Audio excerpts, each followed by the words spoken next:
કુબજા વિચારે કે બધાય મને કુબજા કહે છે, ત્રણે અંગે વાંકી ગમે તેમ બોલે છે, પણ સુંદરી કહેનાર તો આ એક જ છે. ક્યાં જાય છે?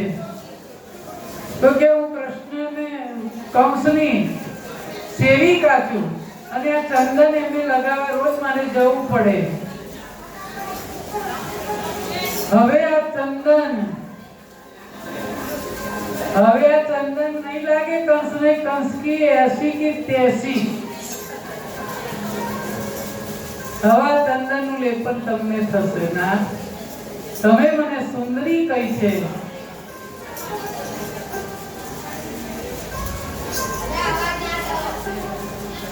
શાંતિથી બોટલ આપવા વાળે આપે છે, તમારે ખાલી હાથ જ ઊંચો કરવાનો, તો અવાજ ના કરશો.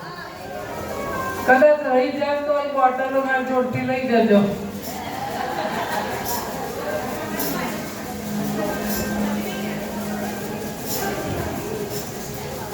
પછી ઠાકોરજીએ એમનો ચરણ મૂક્યો છે એમના પૂજાના ચરણ ઉપર, અને પછી હળપતિએ એવો આંચકો લાવ્યા ને કે ત્રણે અંગે વાંકી હતી ને સીધી થઈ ગઈ, અને રૂપના અંબાર જેવી સુંદરી થઈ ગઈ, અને ભગવાનના ચરણોમાં પડી ગઈ પૂજા, અને કહ્યું આજથી હું તમારી દીવાની બની ગઈ, મારા મહેલે ક્યારે પધારશો?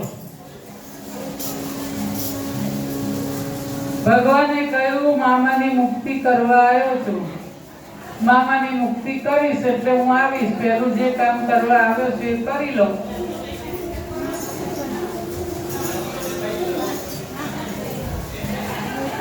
મથુરામાં મથુરાધીશ થયા, દ્વારકામાં દ્વારકાધીશ થયા, પણ ગોકુળના લોકોને ભૂલ્યા નથી. ગોકુળની ગોવાળણ, ગોકુળના ગ્વાલ, ગોકુળની ગોપીઓ નંદ બાવાની માતા યશોદાજી સાંભળે, મમતાની મૂર્તિ મારી રહી ગઈ ગોકુળમાં.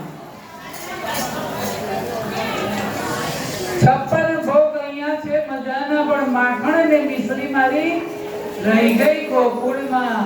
હાથી અંબાડીઓ ઝૂલે છે. શું પ્રોબ્લેમ થયો પાછળ? અને ગોરી ગોરી ગાય મારી રહી ગઈ ગોકુળમાં. મને બધું જ યાદ આવે છે.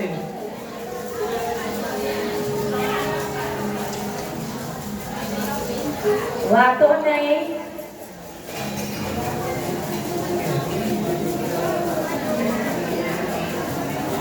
એટલે પુનિત મહારાજે કહ્યું છે કે પ્રેમનો તત્વ જાણ